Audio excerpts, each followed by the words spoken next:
All right, guys, what's up? I'm Coach Kyle. This is Coach Andre. All right, we're going to talk about some ways that you can stay safe while training so you can train a long time and not injure yourself and not injure others, okay? So the first thing we're going to talk about is just how you should approach when you first start. Definitely the speed of what you're training. You should just try to roll slow and technical, focus on the techniques, and don't think you have to win. You shouldn't be trying to win at first. You should just be trying to learn the techniques and focus on being like smooth, like shake out all the tension in your body. Okay, like before we slap, I'm like here. A lot of times like we're like really loose, you know what I mean? Like we're super loose. We're not like grabbing each other and like doing this, okay? That's definitely something that's really common in the beginning when you're first learning, being super tense. Do you have anything to say on that? And also, guys, try to make sure you guys keep the distance, okay? So while you're rolling, I know sometimes the class is full. There's a lot of people around here.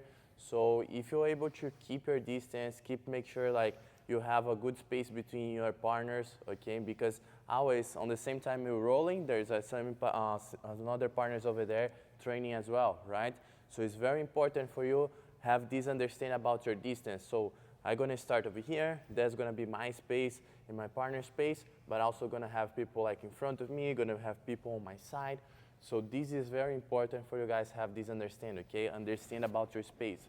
I know sometimes you're training and you move, but as soon as I try to reach the other person area, I'm gonna stop and try to come back to my area over here so I don't fall on top of nobody else, okay? So just to reiterate, one of the more dangerous things that in Jiu Jitsu is honestly just like falling body weight, which we're gonna talk about over and over again. But like if you're rolling near somebody and you accidentally fall on somebody, that's really more dangerous than what we actually do, right? So it's really important that if you're doing martial arts, you're not just aware of who's in front of you, but you're also aware of who's around you. That's the part of the martial arts kind of awareness of your surroundings. You should just be, that goes back to number one, roll slow. You don't need to be rolling all crazy. So you roll super smooth, technical, look out for those around you, super important. And if you're waiting on the wall or you're not rolling that round, we really appreciate when students go and help us walk around and make sure that people are not, rolling into each other. So that leads us into our next thing, which is actually tapping out, okay? We always tell people the highest quality of tap is where you tap on their body so they feel it. And not like one tap, like this, like tap out, like right? And make sure that they feel it, okay? And also, don't tap the floor or your own body, just tap them, right? You could also say tap, right? Don't say, you got it, you're good, happy birthday, nothing, okay? Just tap, okay? Another thing is like if he's doing a submission to me, he should also be aware of like my hands and if I can tap. He's looking out for my safety too, or I'm looking out for his safety. So like, if my hands are stuck or something, he's also looking out for that too. He's like, check and see, are their hands stuck, blah, blah, blah, right? So if you can't tap and you can't say tap with your foot, okay? And I always joke, but if you can't do any of that, then it's RIP. It was nice knowing you, okay? So, okay, next one. Do you have anything to say about tapping out? So yeah, guys, very important, okay? So our sport is we need to have the other person, right? You need to have partners, okay? So keep it safe, keep as much enjoyable as you can. It's gonna be a very good path, right? So if I don't have friends, I hurt everybody, nobody gonna try training with me, and it's gonna be a bad thing to do it, okay? So you guys had to try keep safe, okay? Try keep enjoyable. So when you guys gonna go over there and train, you're gonna have fun, okay? And also gonna take care of your partner as well, okay?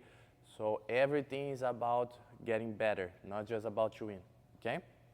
That you just reminded me of something else too, where it's like the tapping part is like, it's a part of learning. Like we've both been tapped probably, I don't know, thousands of times, right?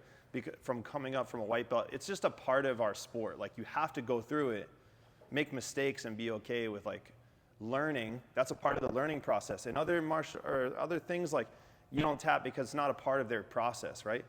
But like for us, it's a part of learning. You need to be able to just get tapped. It's like a video game. You get tapped, okay, go back to the beginning of the video game, just reset, it's fine. You're good, okay? The next thing is like talking about like posted arms, and like sometimes you see this situation where, can I get you a turtle?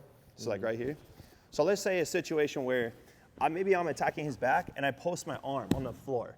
Now he needs to be aware that if he pulls on my arm, like with my arm is fixed on the floor, so it's gonna lock out my arm. You know, there's times where, you know, people have their arms on the floor and then other people just grab it and like pull on their elbow. That's essentially like a submission, which we call arm lock or arm bar. And you want to look out for those types of things. Understand the human body and what you're doing. You're locking out their arm. So, and then you have in turtle also pulling over the toes. So like, go ahead, you explain this.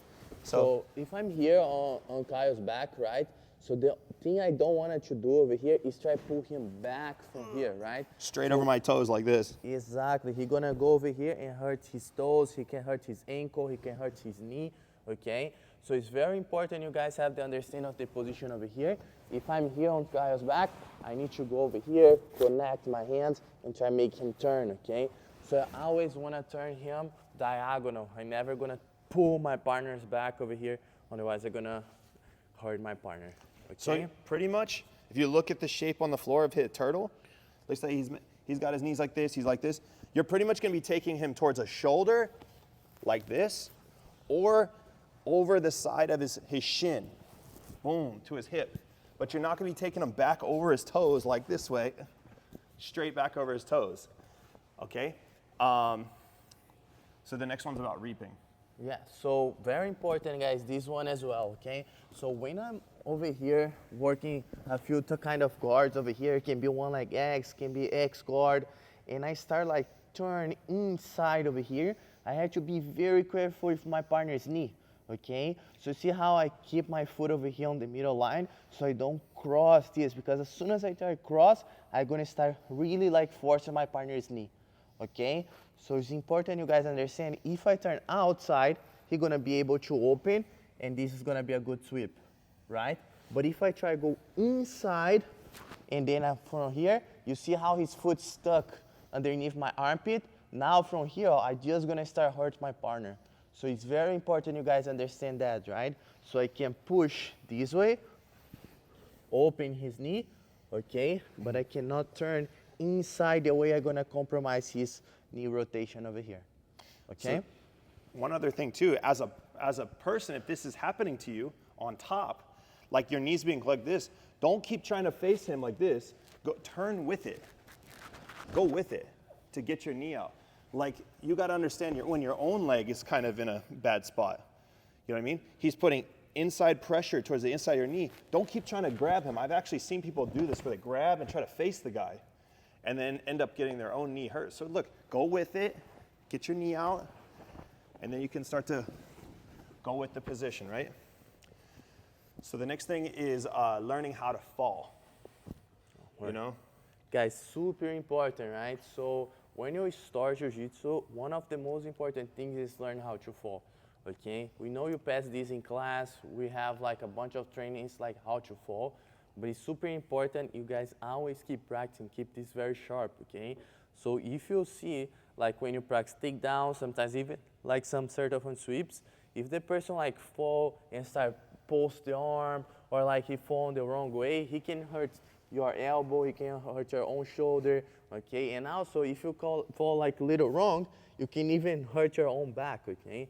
So it's important you guys have this understand how I'm gonna fall, right? So a demonstration of the break falls. You can start over here, practicing my break fall, sitting down position, seated up position, and go, break fall, boom, break fall, boom. I can fall to my side, practicing to my side, boom, fall. You guys notice Boom. as soon as his back touches, he's slapping. So like as soon as his back goes to touch, boom, hand goes down. So that's you start out really simple like this. Just practice the timing.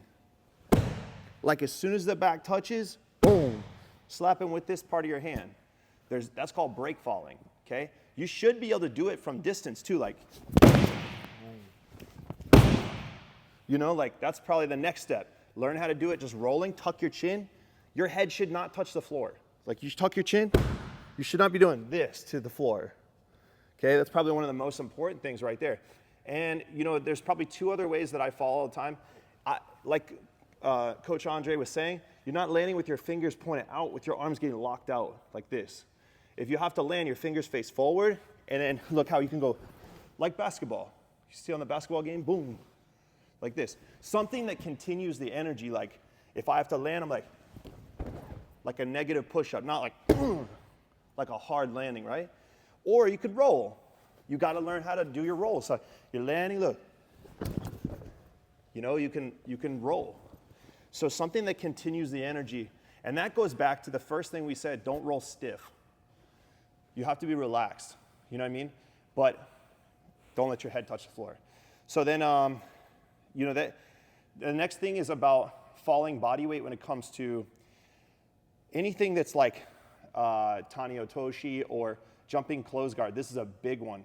So we definitely don't allow people to jump close guard, especially in the fundamentals levels, because when someone jumps, this is how it looks properly. Look, boom, right? But what people do is when we start battling, like we get in a good stance, like he's in a good wrestling stance, right? A lot of people will jump straight into the person's knee like a big human horseshoe. So like the guy will go like this, boom, and then the body weight will go into the leg, and that's not good, right? So then the next thing is Tani Otoshi.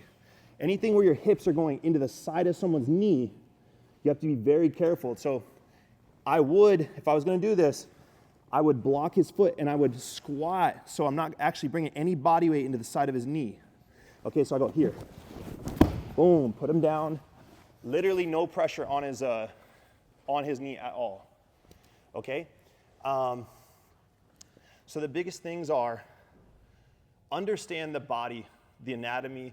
If you're twisting someone's body in the wrong place, like let's say he's in side control, right? And you see something like, oh my gosh, there's his foot. Let me just pull it like this. Something crazy like this, right? Well, I know that if I do that super hard, it's gonna hurt his knee, right? So I have to understand the human body anatomy and understand that this is probably gonna hurt him. You know what I mean? And I shouldn't be doing submissions that, you know, are not like something that was taught in class, right? And whenever you do a submission, you can break the grip fast, but do the submission slow. Like slow down on the finish. Give them time to tap. Like go like super slow through the finish. Like if he's gonna get me an arm bar, look. He might break the grip quickly, right? Like, boom, but the arm bar ends up being slow, giving me time to tap. Okay? So guys, that kind of sums it up for our safety section of the jiu-jitsu. So do you have anything to add? No, I think we cover everything for right now. All right, guys, thank you.